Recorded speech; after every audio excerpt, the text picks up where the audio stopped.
Are your Social Security benefits going to be taxable? The answer is very likely.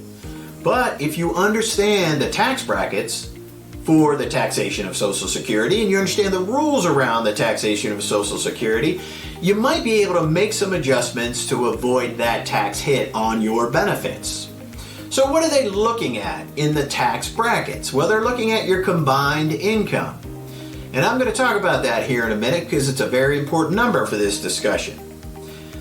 The combined income. If you are filing as an individual and your combined income is $25,000 to $34,000, up to 50% of the benefit you're receiving from Social Security could be considered taxable. Filing as an individual, if your combined income is $34,000 or more, up to 85% of your benefits from Social Security could be considered taxable.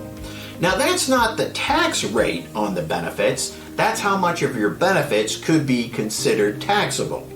If you are married filing jointly and your combined income is $32,000 to $44,000, up to 50% of your benefits could be considered taxable. Married filing jointly, combined income of $44,000 or more, up to 85% of your benefits could be considered taxable. It's also important to note the taxation of Social Security is always applicable for anybody, any type of benefit. So anybody who's receiving a benefit, this taxation concept could come into play for you. So it doesn't matter whether it's a disability benefit, a retirement benefit, spousal benefit, survivor benefit. Taxation of Social Security will always be a consideration for you if you're receiving benefits at that time. So what is combined income? The all-important number.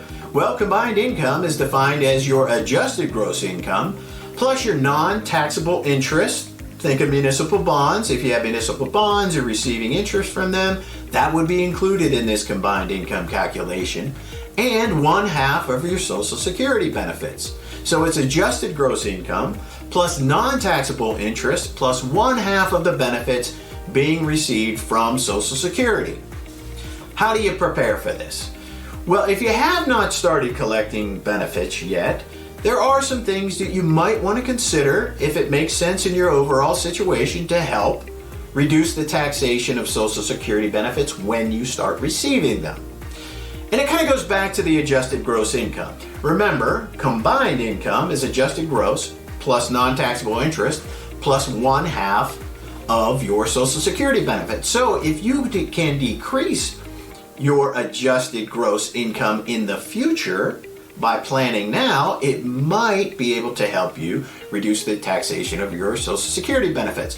So how would you do that if you're not receiving benefits quite yet? Well, adjusted gross income is gross income, which is wages and business income, dividends, capital gains, other income.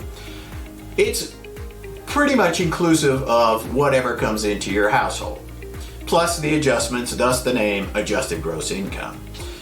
So when you're preparing before you begin collecting Social Security benefits, the question is, what's not in adjusted gross income?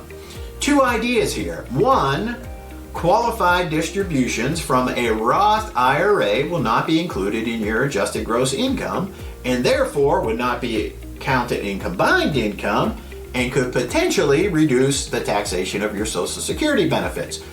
So before you start collecting benefits, if you can build up a Roth IRA, either through contributions to a Roth IRA or a Roth 401k while you're working, or through the conversion of a traditional IRA into a Roth IRA, pay taxes when you take it out of the traditional, put it into a Roth IRA. Hopefully, if you follow the rules, never pay taxes on that money again. So you can build up a Roth IRA in anticipation of taking your Social Security, because if you're taking Social Security in the future, plus pulling money from your Roth IRA, the Roth IRA wouldn't be considered an adjusted gross income, and therefore not combined income, and then wouldn't count against the taxation of your Social Security. Another idea to prepare before you collect benefits, cash value of life insurance. If life insurance, permanent life insurance with cash value makes sense for you, Well, then if you build up that pot of money before you begin collecting Social Security and you start to draw on that as an income source in your retirement, that would not be counted against adjusted gross income and therefore combined income and therefore the taxation of your Social Security benefits. Now, these are very complex topics, and I will provide you with our number and contact information towards the end of the video. We can analyze your situation in particular to see if these ideas make sense. What about if you are already collecting Social Security benefits? Are there things that you can do? And the answer is yes. And we're going to go back to that adjusted gross income. Now, the money that you're taking out of a traditional IRA is part of your adjusted gross income. The dividends and the capital gains and the interest that you're receiving from a portfolio, that also is in adjusted gross income. So if you have both a traditional IRA and you have a non-qualified investment account, which means it's not in an IRA, think about putting less tax-friendly investments in the IRA and more tax-friendly investments outside of the IRA. Well, why is that? Because there are many types of investments in the way that they're taxed. They're taxed the same way or very similar to the money that you take out of a traditional IRA. So if you have those less tax-friendly investments in that traditional IRA, it's going to kind of be taxed the same way.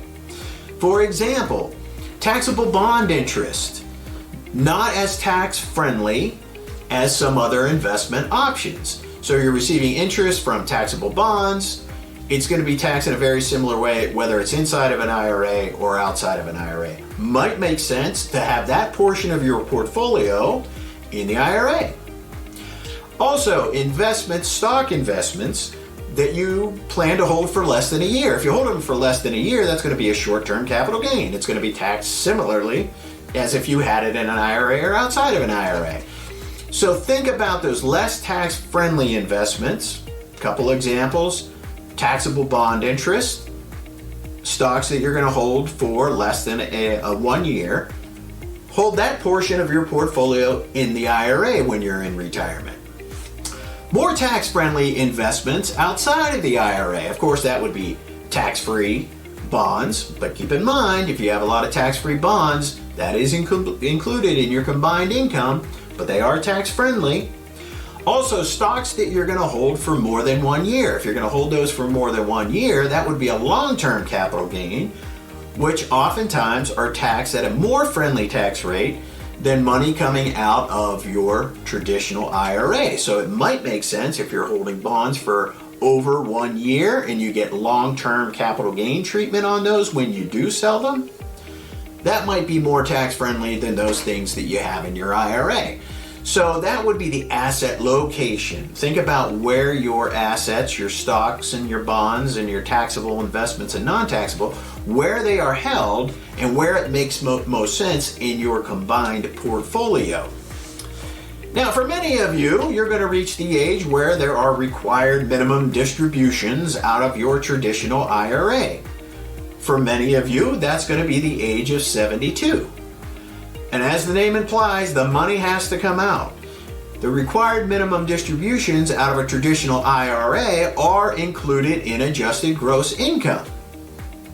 Well, how could you reduce that? Well, one idea is a qualified charitable distribution.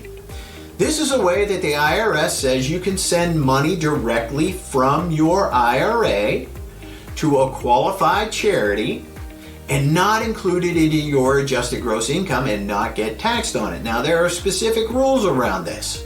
It's got to go directly to the charity. You cannot receive it and then ultimately send it to the charity. But that is a way for somebody who is in retirement collecting Social Security benefits to help reduce their adjusted gross income. The money's got to come out of the IRA, required minimum distribution, but with the qualified charitable distribution, you send it directly to a charity. It counts for the required minimum distribution, but does not get added into the adjusted gross and might help you to reduce some of the taxation of your Social Security benefits. Again, this is very complicated, and it comprises a lot of different parts of your portfolio. But we would be glad to walk you through some of these and tailor the ideas specifically to you. We actually incorporate this type of planning into our overall financial planning process, which we call the DREAM process. D stands for discover. We learn more about you, you learn more about us. The R stands for reduce stress. We all have money stress. If you don't have enough money, you want more. If you have too much money, you're worried it's all going to be taxed away. The E stands for expectations. What expectations would you have of us, and what expectations would we have of you? The A is the action steps. After we discover and help you reduce stress through knowledge and understanding, we understand your expectations. Then we get into specific steps that we think might be helpful to your overall situation. The M in the DREAM process is for move forward. We monitor those action steps, move forward, and continue to look at them into the future. So, will your Social Security benefits be taxable? It's very, very likely. But we might be able to help you prepare before you begin collecting benefits, and also to make some adjustments while you're collecting benefits to reduce that tax hit a little bit. Give us a call at 833-HPK-PLAN. That is 833-HPK-PLAN. And we'll talk more about your situation and how some of these ideas could help you possibly reduce the taxation of your Social Security benefits.